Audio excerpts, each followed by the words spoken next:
2016년 새해가 시작이 되었습니다. 어떤 말씀을 나눌까? 굉장히 여러 가지 본문을 가지고 참 이 말씀도 묵상해보고 저 말씀도 묵상해보다가 창세기 32장 오늘 읽은 이 말씀을 나누려고 생각을 하게 됐습니다. 이 말씀은 저희 인생의 중요한 순간에 묵상했던 말씀인데 그때와 지금의 상황은 다르지만 이 말씀이 이 한 해 동안 저에게 또 여러분들에게 주시는 특별한 메시지가 될 수 있기를 바랍니다. 오늘 말씀은 야곱의 인생에 있어서 굉장히 중요한 순간을 담고 있는 그런 말씀이에요. 왜냐하면 야곱은 고향으로 돌아가서 형을 만나야 했기 때문입니다. 상식적으로 생각하면 형 만나러 가는 발걸음은 굉장히 가벼워야 될 것 같은데 야곱의 발걸음은 굉장히 무거울 수밖에 없었죠. 왜냐하면 야곱은 형과 아버지를 속이고 형이 받아야 하는 첫째 아들의 축복을 빼앗았던 과거가 있는 사람이었기 때문입니다.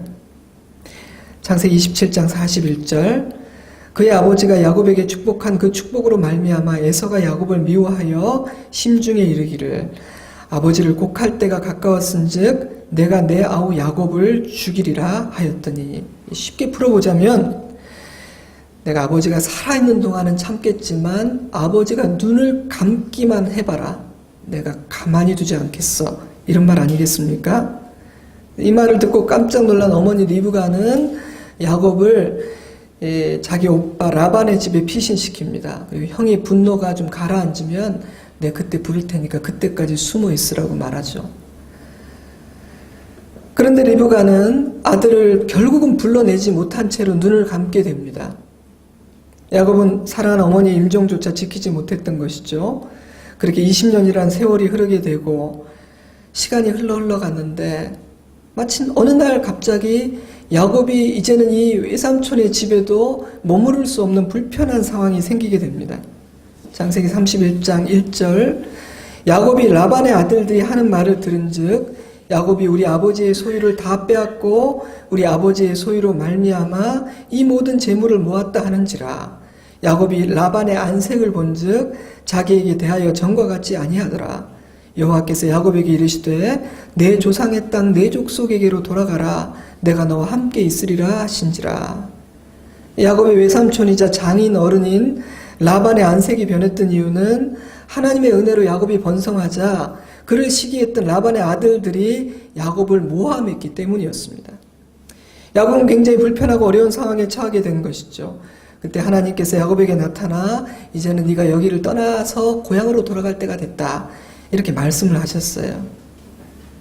사실 하나님이 가라고 했기 때문이기도 하지만 사실 야곱은 선택의 여지가 없었습니다. 그래서 그냥 고향으로 돌아가게 됐어요. 두렵고 겁나고 내키지 않는 여행을 출발하게 된 겁니다. 그럼에도 불구하고 형을 만난다는 것은 굉장히 두렵고 겁이 났기 때문에 야곱은 사자를 보내서 분위기 파악을 좀 해보라고 부탁을 하죠. 근데 그 정탐꾼들이 돌아와서 했던 말이 심상치가 않았습니다. 당신의 형이 무슨 이유인지는 모르지만 400명을 데리고 막 이리로 달려오고 있다고. 400명 데리고 오고 있다고. 자기가 한 일이 있기 때문에 야곱은 분노한 형이 자기를 죽이려고 오고 있다 이렇게 생각했을 것이 분명할 거예요. 창세기 32장 7절 야곱이 심히 두렵고 답답하여 자기와 함께한 동행자와 양과 소와 낙타를 두 떼로 나누고 이르되 에서가 와서 한 떼를 치면 남은 한 떼는 피하리라 하고 한쪽이 공격을 당하더라도 나머지 반이라도 건져봐야겠다. 다 이룰 수는 없잖아. 야곱은 나름대로의 대비책을 세웠던 것입니다. 누가 이 사람에게 믿음이 없다고 손가락질 할 수 있겠어요? 저도 그랬을 것 같고 우리 모두가 다 이런 일단 대비책부터 세우지 않겠습니까? 인간의 당연한 반응 같아요. 그런데 그렇게 했으면 마음이 조금은 그래도 가라앉고 평안해져야 되는데 전혀 효과가 없었습니다.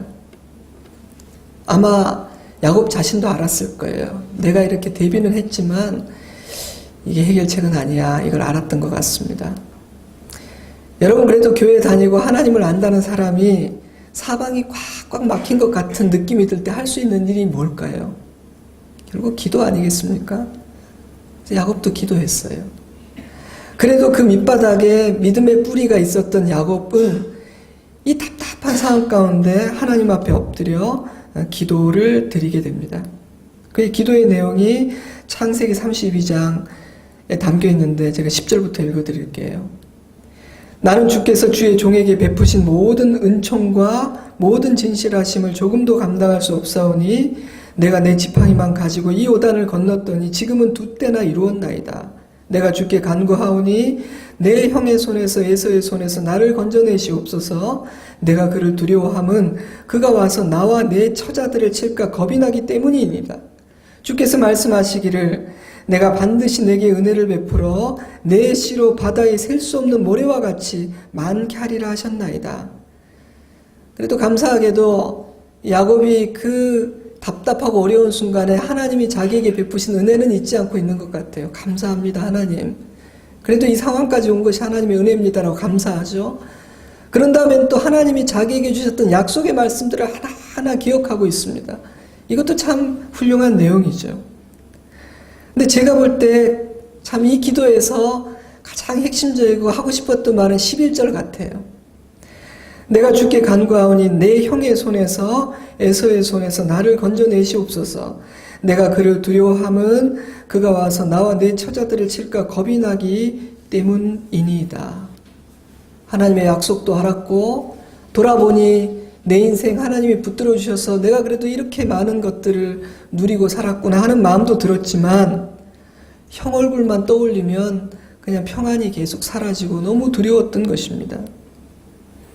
그래서 야곱은 하나님 앞에 나아가서 자기의 두려움을 그냥 포장하거나 화려한 말 같은 거 섞지 않고 있는 그대로 다 표현했어요. 저를 좀 도와주세요. 아버지 저를 좀 살려주십시오. 그렇게 기도했습니다. 여러분 저와 여러분에게도 이런 상황들이 뭐 없겠습니까? 뭐 지금도 있을 수 있고 앞으로 살다 보면 이런 상황에 우리가 부딪힐 때도 있겠죠. 그 순간에 저와 여러분도 가장 먼저 아버지 앞에 나아가 기도의 자리로 나아가 도와달라고 아버지의 옷자락을 붙들 수 있기를 주님의 이름으로 축복합니다. 왜냐하면 우리가 가장 약한 자리에 있을 때 정말 궁극적으로 우리를 도와주시고 붙들어줄 수 있는 분은 하나님 아버지밖에 없기 때문이죠. 그때의 기도는 평소보다 더 솔직하고 더 진실할 필요가 있는 것 같아요. 우리의 감정도 속일 필요가 없습니다. 가식적이고 체면을 차릴 필요도 없습니다. 있는 그대로 우리의 감정, 두려움, 연약함, 걱정을 다 표현하면 됩니다. 아버지께서 그냥 그걸 다 들어주시는 것 같아요. 그리고 우리를 만져주십니다. 올해는 작년보다는 더 기도하는 그런 은혜가 있었으면 정말 좋겠습니다. 더 기도의 자리에 나아가고 아버지 가까이 있는 저와 여러분이 되었으면 좋겠어요. 자, 오늘 읽은 말씀은요, 그렇게 기도한 다음날 이야기입니다. 얼마나 기도했는지는 모르겠지만 야곱은 그곳에서 밤을 보낸 후에 양과 소와 가족들을 여러 때로 나누어서 또 형에게 줄 선물은 구별해서 앞세워 보냅니다. 근데 이 모습을 보면 지난 밤에 그렇게 열심히 기도하긴 했지만 마음은 여전히 이렇게 요동치고 불편했던 것 같아요. 21절부터 읽어드립니다. 그 예물은 그의 앞서 보내고 그는 무리 가운데서 밤을 지내다가 밤에 일어나 2 아내와 2 여종과 11 아들을 인도하여 야복나루를 건널새 그들을 인도하여 시내를 건너가게 하며 그의 소유도 건너가게 하고 야곱은 홀로 남았더니 모든 예물과 가족들까지도 야복나루를 건너게 한 야곱은 홀로 남았다고 그랬습니다. 야곱은 홀로 남았더니 참 제가 처음 이 말씀을 대할 때 이 문장이 참 의미 있게 제게 와닿더라고요. 야곱은 홀로 남았더니 모두를 다 보내고. 여러분 결국 이 문제는 야곱과 하나님 사이에서 풀어야 하는 문제였던 것이죠. 때문에 그는 홀로 남아야 됐습니다. 하나님 앞에서. 모든 인간적인 대비책을 세웠지만 이 문제를 풀어주실 수 있는 분은 하나님이셨기 때문에 그는 모두를 보낸 다음에 그냥 하나님 앞에서 혼자 남았어요. 여러분 우리 인생에도 이런 순간이 있지 않습니까? 동역자도 있고 중보기도자도 있고 사랑하는 가족들도 있지만 하나님과 나 홀로 독대하고 하나님을 만나고 엎드려야 되는 그런 순간들이 우리의 인생에도 있는 것 같아요. 중요한 순간일수록 더 그런 것 같습니다. 홀로 남은 자리, 오직 하나님과만 독대하는 그 자리에서 답을 얻을 수 있는 거죠. 누가 대신 풀어줄 수 있는 문제가 아니니까요. 자, 그런데 이 전후 사정에 대한 설명도 없이 갑자기 상황이 확 달라집니다. 24절을 볼까요? 야곱은 홀로 남았더니 어떤 사람이 날이 새도록 야곱과 씨름하다가 갑자기 씨름판이 벌어졌어요. 누군가가 갑자기 나타나더니 야곱과 밤새도록 씨름을 했습니다. 창세기의 저자는 이 씨름했던 사람이 누군지를 정확히 밝히고 있지 않지만 30절은 그 정체를 암시해주고 있죠. 그러므로 야곱이 그곳 이름을 브니엘이라 하였으니 그가 이르기를 내가 하나님과 대면하여 보았으나 내 생명이 보존되었다 함이더라. 여러분, 야곱과 씨름했던 이 사람이 누구인가에 대한 해석은 학자들마다 꽤 다양해요. 유대인들은요, 하나님이 인간과 씨름한다는 것이 너무나 불편했기 때문에 이것은 천사다, 하나님일 리가 없다, 이렇게 해석하기도 해요. 그래서 우리 찬송가 가사에도 옛 야곱이 천사와 씨름하던 이렇게 돼 있지 않습니까? 또 많은 사람들은 이 씨름을 직접적인 씨름이 아니라 기도를 통한 어떤 영적인 씨름으로 해석하기도 합니다. 근데 제가 이 본문을 가만히 읽어보면 이 씨름은 진짜 육체와 육체가 부딪히는 어떤 실제적인 씨름이었던 것 같아요. 그 밤에 진짜 씨름판이 벌어졌던 것 같아요. 우리가 이해할 수 없고 설명은 제가 못하겠지만 안 봤으니까. 근데 정황을 보면 정말 삿발을 잡고 어떤 씨름을 했던 것 같아요. 한국식은 아니겠지만. 우리가 알 수 없는 신비한 방법으로 하나님께서 야곱과 씨름하신 겁니다. 본문은 씨름한 그 사람이 누구인지 정확하게 밝히고 있지는 않지만 씨름의 당사자인 야곱이 내가 하나님을 대면해서 보았다라고 고백하고 있는 사실로 보면 하나님의 대리자이든 아니면 육신을 입고 나타나신 하나님 자신이든 그 밤의 씨름은 하나님의 뜻에 의해서 이루어진 하나님과 야곱 사이에서 있었던 씨름이었어요. 여러분, 생각해보면 야곱의 인생은 일평생 씨름하는 인생 아닙니까? 그는 첫째 아들 장자권의 축복을 놓고 형과 씨름했고요. 재산을 얻고 아내를 얻기 위해 장인 라반과도 씨름을 했습니다. 그는 언제든지 자기가 원하는 것을 얻기 위해서 씨름하는 삶을 살았던 사람이었죠.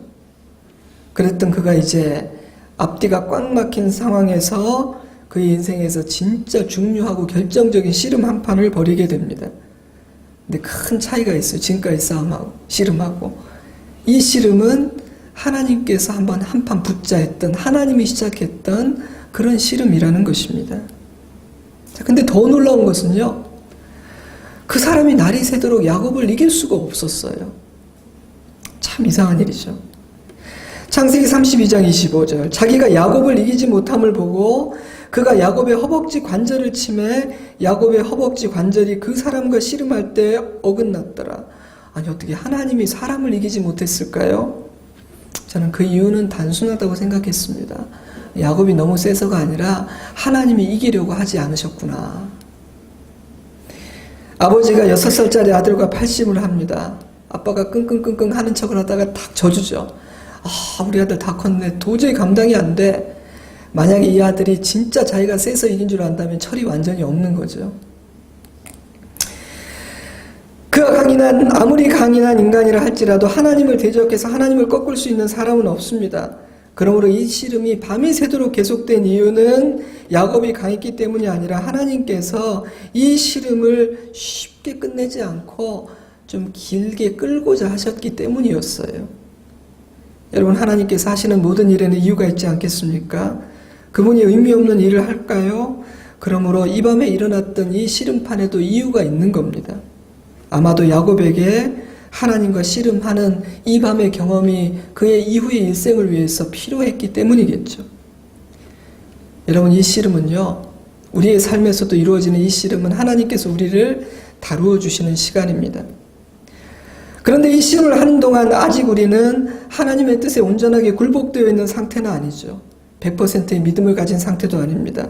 그러므로 이 씨름하는 시간은 부족한 믿음을 가진 채로 또한 아직 내 안에 남아있는 내 뜻과 의지와 세상 미련을 가진 채로 하나님을 만나고 대면하는 시간이라는 생각이 들어요.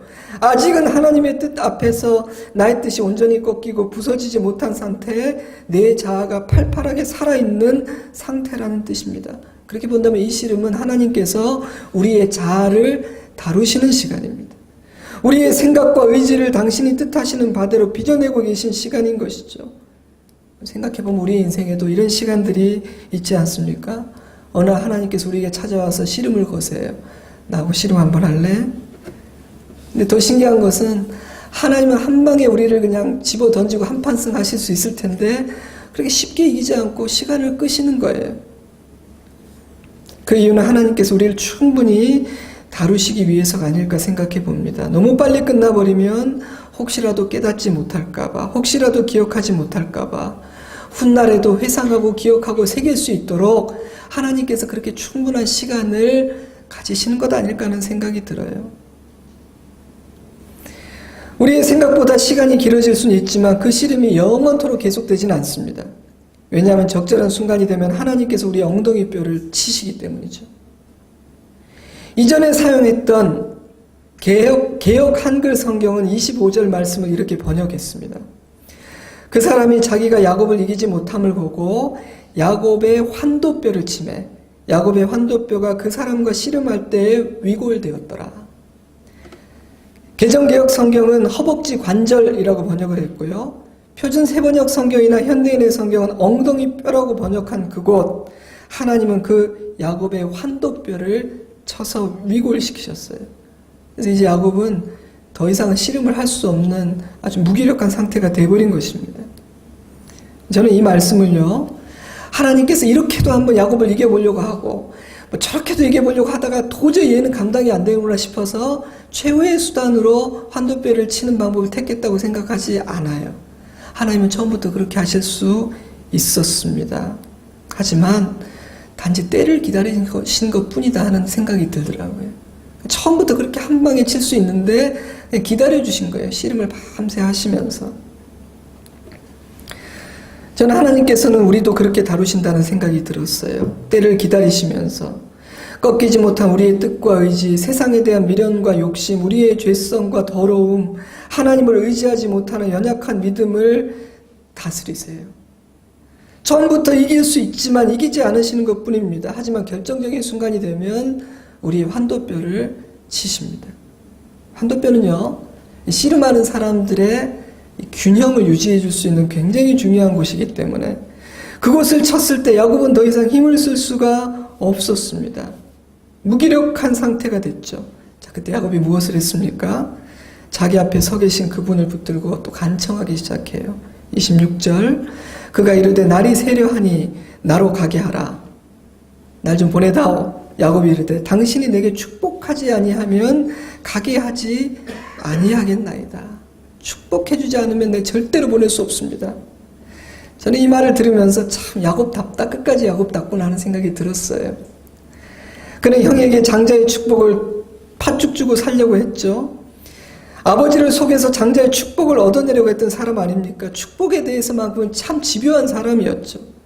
하나님의 축복은 절대로 그런 세상적인 방법으로 얻을 수 없는 것임에도 불구하고 그는 하나님의 축복, 그 복, 그 은혜 나는 받아야 돼. 그 갈망으로 아주 가득 찬 인생을 살았던 사람 아니었습니까? 여러분, 그의 갈망을 어떻게 평가하세요? 비난하시겠습니까? 아니면 나도 그렇게 해야겠다 생각하시겠습니까? 놀랍게도 성경은요, 하나님이 주신 복을 가벼이 여기고 겨우 팥죽 한 그릇에 팔아버린 형 에서보다는 비록 잘못된 방법이었지만 하나님의 복을 귀하게 여기고 사모했던 야곱의 행동을 더 긍정적으로 평가하고 있다는 거예요. 참 놀랍죠? 이 밤에도 하나님은 야곱의 요청을 외면하지 않고 결국은 축복하셨잖아요. 여러분, 기복신앙에 너무 질려버린 우리들은 축복을 구하거나 또한 축복하는 자체도 터부시할 수도 있겠지만 사실 하나님은 나에게 복을 주세요, 은혜를 주세요 라고 구하는 자에게 복 베푸시고 은혜 주시기를 기뻐하시는 분이십니다. 그래서 저는요, 하나님의 자녀들은 하나님의 은혜를 구해야 한다고 생각합니다. 하나님 나에게 복을 주십시오. 하나님의 복을 주십시오 하고 기도하고 갈망하고 목말라 해야 한다고 생각해요. 혹시라도 우리 마음속에 아유 뭐 이만하면 됐지, 하나님의 복은 괜찮습니다, 하나님의 은혜 괜찮아요 라고 한다면 글쎄요, 그게 점잖은 걸까요? 그게 성숙한 걸까요? 그렇지 않은 것 같아요. 하나님은 우리들이, 자녀들이 아버지의 사랑을 더 갈망하고 은혜를 구하는 것을 더 원하신다는 생각이 듭니다. 여러분, 이 본문이 재밌지 않아요? 그 사람이 환도뼈를 칠 수 있는 하나님이신데 뭐라 그랬습니까? 나로 가게 하라. 이상하지 않으세요? 힘이 엄청 세신 분인데 그거 뿌리치지 못해서 제발 좀 나 좀 보내줄래? 이게 좀 이상하지 않으세요? 환도뼈를 위골시킬 능력을 가진 분이 가는 것을 허락받아야 한다. 좀 이상하다고 생각하지 않으십니까? 근데 저는 혹시 하나님이 가고 싶지 않았던 것은 아닌가 하는 상상을 해봤어요. 잡아주기를 바랬던 거 아닐까. 왜냐하면 복을 주고 싶으셨던 거죠. 그래, 날 조금만 더 붙잡아. 내가 너에게 줄 복이 있어. 내가 주고 싶은 게 있거든. 그러니까 잡아라. 그러니까 반어적인 표현일 수도 있겠다는 생각이 들었어요. 나로 가게 하라는 건 제발 좀 보내줘 이 말이 아니라 이 녀석이 어떻게 하나, 날 좀 잡아줘. 하나님은 야곱을 축복하고 싶으셨던 것 같습니다. 저는 이것이 하나님 아버지의 마음 같아요. 여러분, 우리는 어떻습니까? 우리는 은혜를 귀하게 여기고 있습니까? 아버지, 2016년 저희 가정에 복을 주시고 하나님의 은혜를 베풀어 주시길 진짜 간청합니다. 그렇지 않으면 제가 쉽게 놔드릴 수가 없어요. 이런 갈망이 있습니까? 그거 수준 낮은 신앙이라고 생각하지 마세요. 우리는 하나님이 주시는 은혜와 복이 필요한 사람들 아닌가요? 하나님의 축복은 그것을 귀하게 여기는 자에게 허락됩니다. 거룩한 것을 개에게 주지 않으시고 진주를 돼지에게 던지지 않으신다고 말씀하셨으니까요. 폴 스티븐스는 정말 무서운 것은 무관심이라고 말했었습니다. 무관심이다. 관심이 없는 것이다. 혹시 우리는 하나님의 은혜에 대해 무관심하지 않습니까? 요즘 우리 기도의 삶은 어떻습니까? 예배의 삶은 어떤가요? 최근에 나무뿌리 하나 뽑으면서 기도해 본 적은 언제입니까? 제가 우리 선배, 아주 이제는 뭐 돌아가시기도 한 선배 목사님들 보면 어쩌면 지금 젊은 우리 후배 목사님들보다 배운 것은 적고 뭐 공부도 덜 했을지 모르지만 적어도 기도의 영성과 나무 뽑는 것들은 참 많이 했다는 생각이 들고 그것이 그분들의 힘이 아니었나 하는 생각이 들어요. 저도 나무를 뽑는 시도를 해볼까 하는 생각은 있습니다. 여러분, 하나님의 축복을 사모하십시오. 그리고 올해는 그 하나님이 주시는 복을 누리는 한 해가 되었으면 좋겠어요. 근데 하나님께서 어떤 복을 주셨는지 볼까요? 32장 27절. 그 사람이 그에게 이르되 내 이름이 무엇이냐? 그가 이르되 야곱이니이다. 그가 이르되 내 이름을 다시는 야곱이라 부를 것이 아니요 이스라엘이라 부를 것이니 이는 내가 하나님과 및 사람들과 겨루어 이겼습니다. 하나님이 주신 복은 새 이름이었어요. 야곱이 달라고 했던 복이 무엇인지는 성경이 말하지 않으니까 뭔지 모르지만 하나님이 야곱에게 주고자 하셨던 복이 무엇인지는 분명하게 기록되어 있습니다. 그것은 새 이름이었습니다. 사실 저는 오늘 이 말씀을 나누고 싶어요. 내 이름이 무엇이냐라는 질문은 너는 네 자신이 어떤 존재인지를 아느냐라는 물음과도 같아요. 하나님께서 저와 여러분에게 네 이름이 뭐냐라고 물으신다면 우리는 뭐라고 말할 수 있을까요? 자, 야곱은 이렇게 대답했습니다.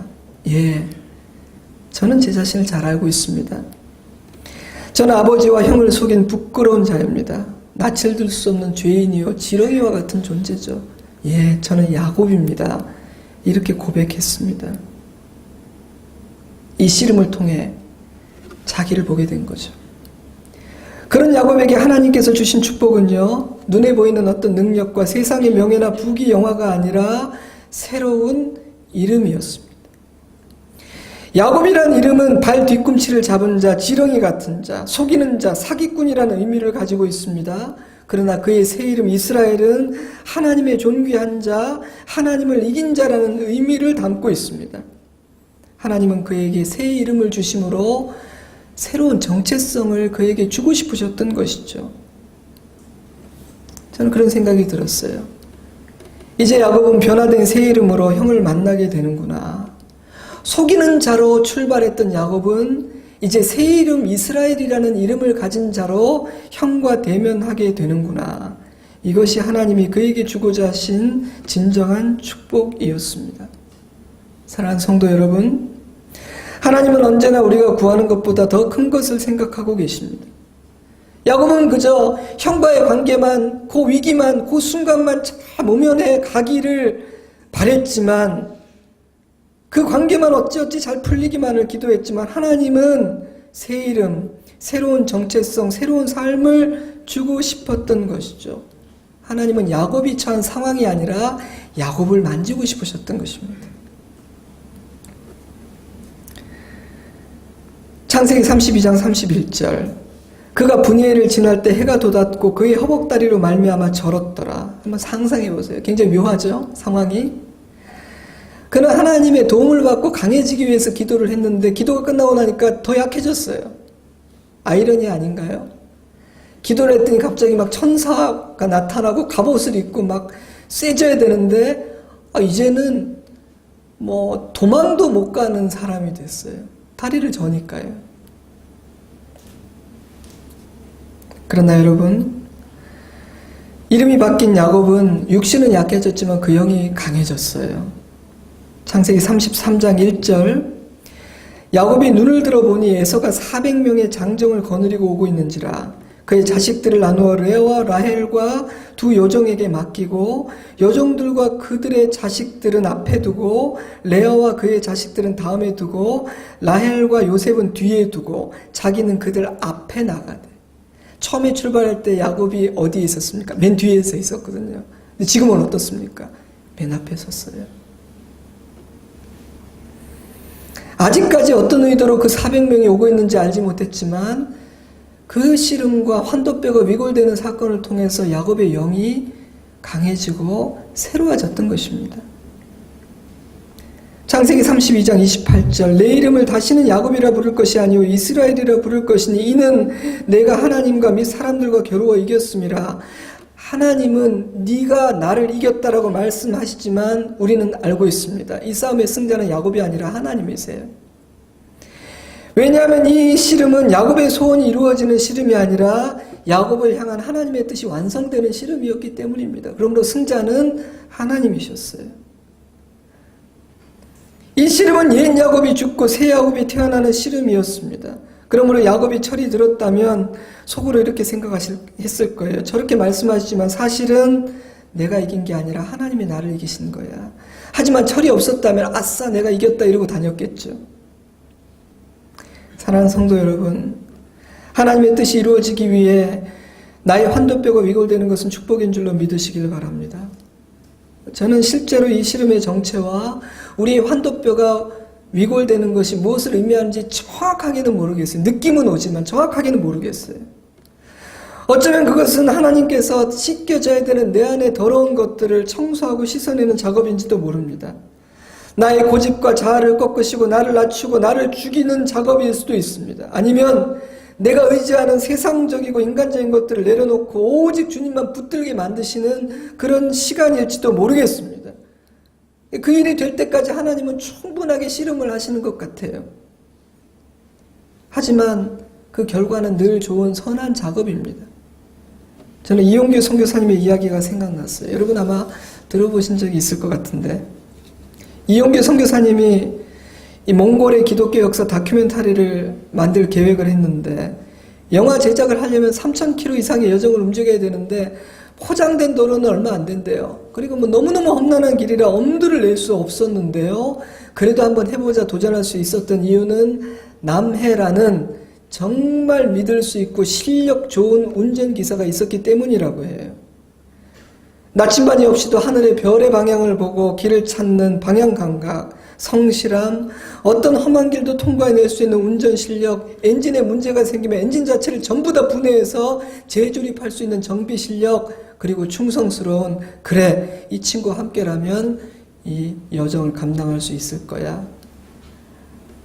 근데 웬걸요, 출발하자마자 몇 시간 지나지 않아서부터 차가 멈추고 계속해서 고장이 나기 시작했다고 합니다. 그래서 모든 계획했던 시간표가 뒤로 계속 밀리기 시작했어요. 근데 신기한 것은 차가 고장 났기 때문에 놀라운 하나님의 역사를 엄청나게 보았대요. 차가 고장 나지 않았다면, 그곳에 멈추지 않았다면 만나지 못했던 사람을 만나고, 이 자리에서 갑자기 문제가 안 생겼으면 이런 곳에 몽골 지역에 역사적으로 의미 있는 교회가 있다는 것을 알지도 못했던 교회를 방문하게 되고, 그런 과정을 겪으면서 아, 이 여정을 인도하시는 분은 하나님이시구나, 사람이 아니구나라는 것들을, 그런 사고들을 통해서 계속 느끼면서 걸어갔다 그래요.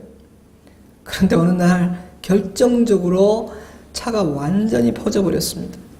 세 대의 차가 갔는데 그것이 남해라는 기사에 차였기 때문에 그 차와 함께 남해라는 가장 신뢰했던 운전기사를 남겨두어야만 하는 난관에 부딪히게 된 것이죠.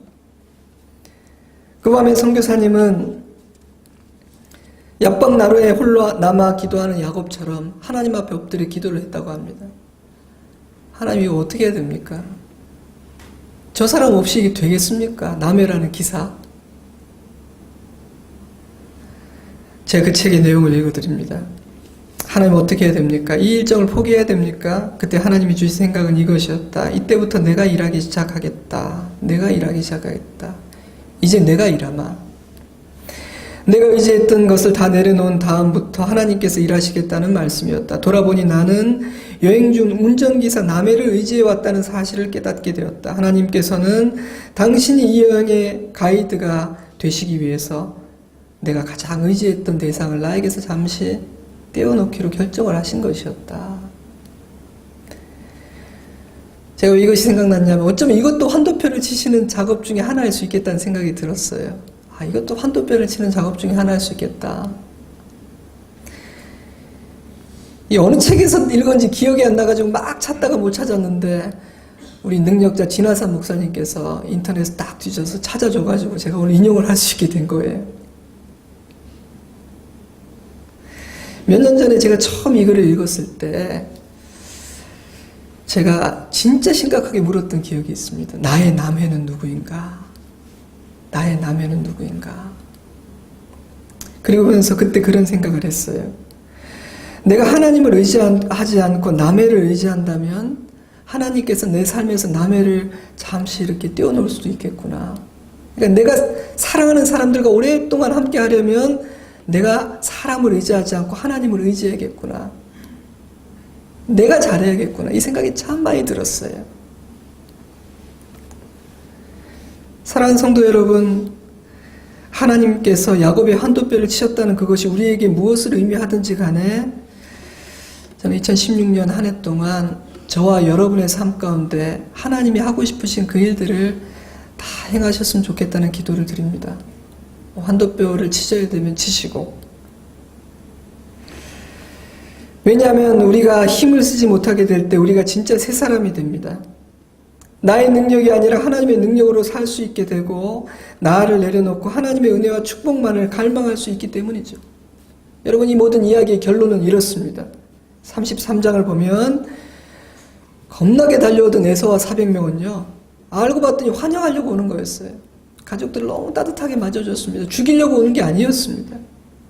그렇게 고민하고 걱정했는데 닥쳐보니 해피엔딩이었어요. 온갖 염려를 하면서 잔뜩 힘을 주고 갔는데 너무너무 허무했을지도 모르겠습니다. 아, 이럴 줄 알았으면 내가 뭐 그렇게까지 내가 씨름을 안 해도 되는 거 아닌가 할 정도로 결론이 너무 좋았어요. 하루 사이에 이래요, 여러분. 이게 물론 야곱에게는 그 하루가 천년 같았겠지만 우리도 그렇죠, 그죠? 왜 이런 허무한 결말이 내려졌습니까? 야곱과 하나님이 씨름하는 동안 하나님께서는 이미 에서를 다뤄주신 거예요. 에서의 마음을 다 만져놓으셨습니다. 에서는 야곱을 치기 위해서가 아니라 야곱을 환영하기 위해서 오고 있었던 것이죠. 저는 이 말씀 묵상하면서 이런 생각을 했어요. 내 안에서 하나님의 뜻이 이루어지면 내 밖에 있는 문제들을 하나님이 해결해 주신다. 내가 하나님이 원하신 사람이 되면 내 밖의 문제들은 하나님이 친히 다루어 주신다. 그것이 하나님이 일하시는 방법 같아요. 그렇게 생각해 보면요, 야곱이 진짜 이겨내야 했던 대상은 형 에서가 아니었습니다. 야곱은 자기를 이겨야 했어요. 자기를. 문제는 에서가 아니었습니다. 자신이었어요. 변화되어야 됐던 사람은 에서가 아니라 야곱 자신이었습니다. 어쩌면 에서는 하나님께서 야곱을 이스라엘로 만들기 위해서 사용하신 도구인지도 몰라요. 여러분, 우리는 다른 사람을 변화시키려고 많이 노력합니다. 에서를 바꾸려고 하죠. 그러나 하나님은 에서가 아니라 야곱을 새롭게 하기를 원하십니다. 저를 바꾸기를 원하실 거예요. 여러분, 한 사람 한 사람 안에 이런 새로운 이름을 주시고 새롭게 만드시기를 원하실 것입니다. 그럴 때 우리 밖의 문제들은 사람이 아니라 하나님께서 풀어주시는 것이죠. 여러분, 새해 우리에게 이런 은혜가 있기를 주님의 이름으로 축복합니다. 우리가 새 이름을 가짐으로 우리 밖의 문제들은 하나님께서 풀어주시는 은혜가 있기를 바랍니다. 말씀을 맺겠습니다. 2016년 새해가 밝았습니다. 저는 오늘 새로운 이름을 주시는 은혜를 누리시기 바랍니다 라는 덕담과 축복의 말씀을 드리고 싶어요. 올 한 해 우리 모두가, 우리 가정이, 우리 교회가 새 이름을 하나님께로 받는 한 해가 됩시다. 새 이름을 받읍시다. 그것은 야곱이 이스라엘이 되는 은혜죠. 지렁이 같은 야곱, 속이는 자 같은 야곱이 하나님의 존귀한 자 이스라엘로 거듭나는 은혜입니다. 이전과는 다른 사람이 되어 이전과는 다른 삶을 사는 은혜입니다. 우리 모두가 그런 은혜를 누렸으면 좋겠어요. 우리 인생길에는 해결해야 될 문제들과 기도 제목들이 너무너무 많습니다. 그러나 그 모든 것보다 먼저 우리 안에 하나님이 원하시는 그 일들이 이루어질 수 있기를 우리가 먼저 소원하면서 이 한 해를 시작했으면 좋겠어요. 예수님의 은혜와 사랑으로 우리의 인격과 속사람이 씻기고 빚고 새롭게 되어서 이스라엘이 되면, 그리고 하나님 말을 온전히 신뢰하는 믿음 위에 든든하게 서게 되면 어라? 깜짝 놀랄 만큼 하나님께서 우리 밖에 우리가 염려했던 문제들을 해결하시는 그 은혜를 누리게 하실 줄로 믿습니다. 그런데 이런 은혜를 누리려면 환도뼈가 위골되는 순간을 통과해야 될지도 모르겠다는 생각이 들었어요. 나는 죽고 나는 무기력해지고 하나님만 의지할 수밖에 없는 순간을 통과할 때 비로소 그 자리에서 이스라엘이라는 옛 이름이 아닌 새 이름이 우리에게 주어질 수 있기 때문입니다. 사람마다 다르겠죠. 그 시름이 얼마나 길지, 그리고 환도뼈가 위골되는 순간이 얼마나 아플지 다 개인마다 다르기 때문에 우리는 알 수가 없습니다. 야곱은 하루의 일이었지만요. 그러나 그 시간과 때도 주님께 맡기고, 하지만 주님 완전히 나를 그냥 다스리고 싶으신 대로 다스리시고, 그리고 주님께서 복을 주실 때까지는 내가 놓지는 않겠습니다 하는 마음으로 주님의 옷자락을 이 아침에 붙들었으면 좋겠어요. 내 안에 주님이 원하시는 일을 이루어주세요. 저는 주님의 옷자락 붙들고 아버지께서 나에게 복을 주실 때까지는 아버지를 붙들고 있겠습니다. 그렇게 하여서 새 이름을 얻고 새롭게 이 한 해를 출발하는 저와 여러분이 될 수 있기를 주님의 이름으로 축복합니다.